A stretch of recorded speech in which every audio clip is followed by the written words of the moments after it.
Assalamualaikum warahmatullahi wabarakatuh. Terima kasih. Kita jumpa lagi pada pertemuan yang ke-13, minggu ke-13 untuk perkuliahan perencanaan dan pengendalian produksi. Pada kesempatan kali ini akan kita bahas materi selanjutnya.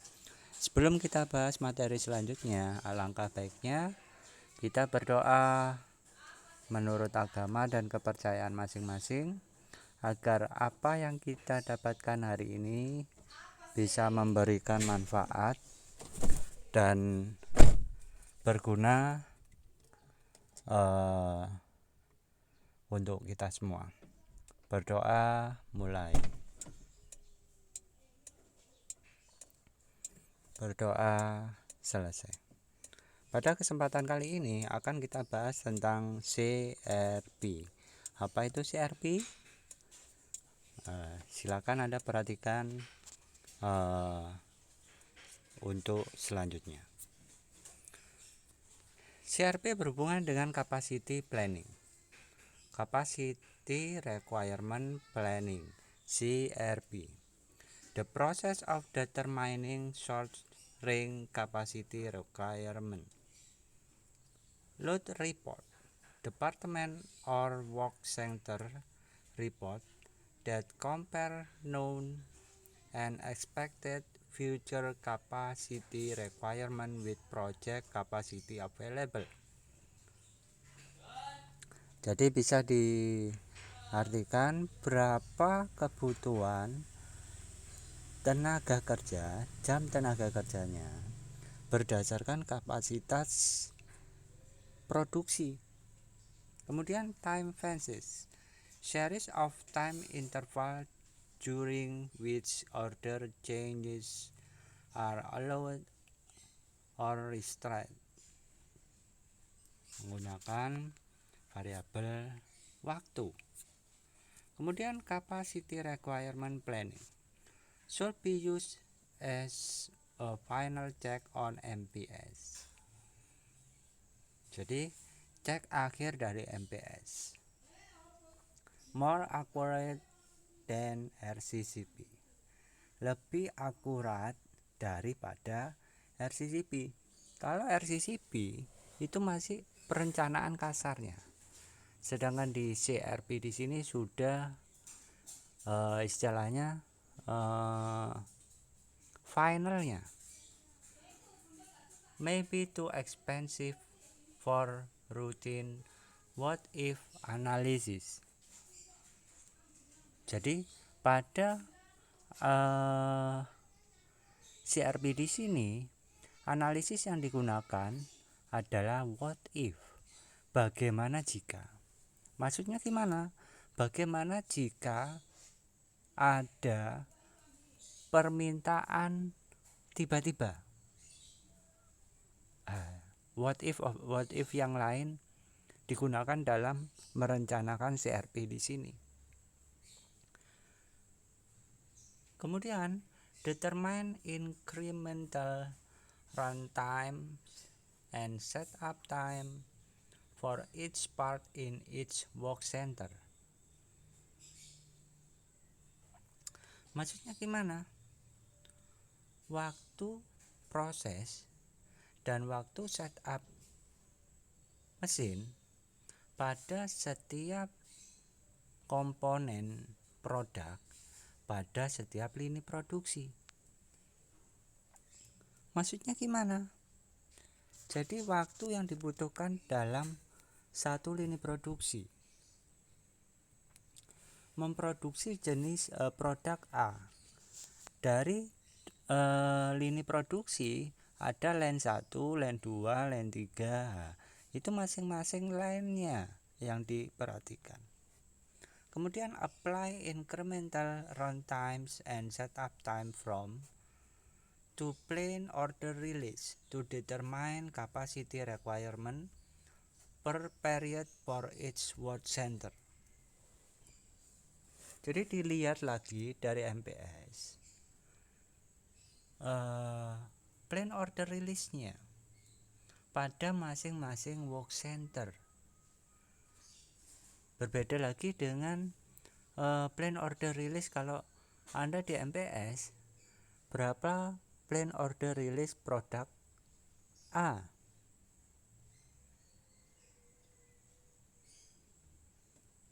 Atau di MRP, komponen X,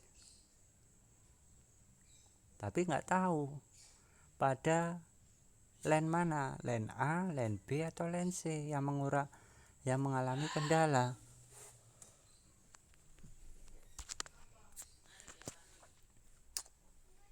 The routing for a product of part list where it is processed, resource needed per batch or per setup, per unit after work center is set up. Contohnya seperti tabel berikut. Ada part X, Y, dan B. Work center 1 dan 2. Operationnya 10, 20, 10, dan 10. Kemudian setupnya, waktunya Anda lihat sendiri. Kemudian DLA per unitnya, proses per unitnya, time prosesnya bisa kalian lihat. Kemudian the routing is applied. Oke, untuk penyelesaiannya Anda lihat sebagai berikut. Plan order release produk X.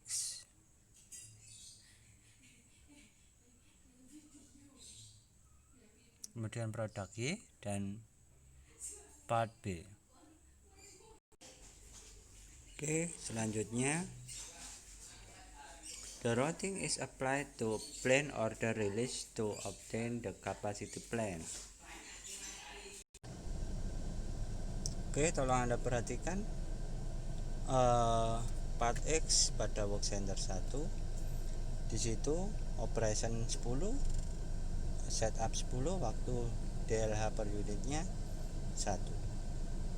Untuk plan order release produk X di periode 2 8. Untuk work center 1 CRP X di situ 18 dan 24. Dari mana? Pada work center pertama produk X operationnya 10, sehingga 8 ditambah 10 18, 14 tambah 10 24. Kemudian pada work center 1 produk Y 20 dan 12,5. Dari mana? Coba kalian cari ya. Anda cari. Dari mana 12,5? Selanjutnya pada work center 1 capacity require-nya total 18 tambah 20 38, 24 tambah 12,5 36,5 untuk work center 1.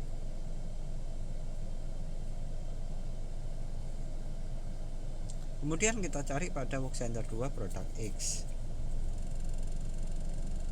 Di situ 4, produk X work center 1. Dari mana? 8 dikali DLH per unit 0,5. Berarti 8 kali 0,5 4. 14 kali 0,5 7. Untuk kemudian kita cari work center 2 untuk part B. Di situ 0,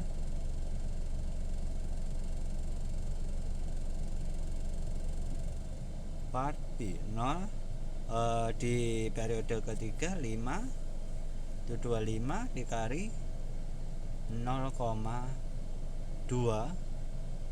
ketemu 5. Nah, berarti total work center 2 capacity require-nya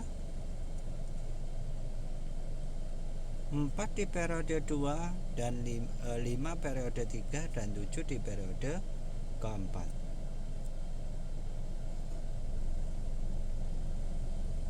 Sehingga total capacity require-nya untuk periode 2 42, periode 3 5, 4 43,5 total capacity require-nya. Oke, kalau memang ada yang kurang jelas pada materi CRP, nanti kita diskusikan via chat grup. Kemudian untuk tugas minggu ini, silakan kalian buat dari tugas-tugas yang sebelumnya, buat perencanaan CRP-nya, Capacity Requirement Planning-nya. Untuk data-datanya, kalian buat asumsi. Asumsikan data-datanya. Berapa work center-nya, operation-nya, DLH per unitnya. Kemudian plan order release berdasarkan MPS yang sudah kalian kerjakan pada tugas sebelumnya. Saya rasa pertemuan kali ini cukup sekian. Untuk selanjutnya absen bisa kalian lihat. Untuk kelas A, Anda masuk link pada bit.ly absen kuliah PPIC A13, dan untuk kelas B absen kuliah PPIC B13. Untuk pertemuan kali ini cukup sekian. Terima kasih. Semoga bermanfaat. Tetap di rumah, jaga kesehatan, jaga diri sendiri, dan jaga keluarga serta orang lain dengan tetap tinggal di rumah. Kurang lebihnya sekian. Terima kasih. Assalamualaikum warahmatullahi wabarakatuh.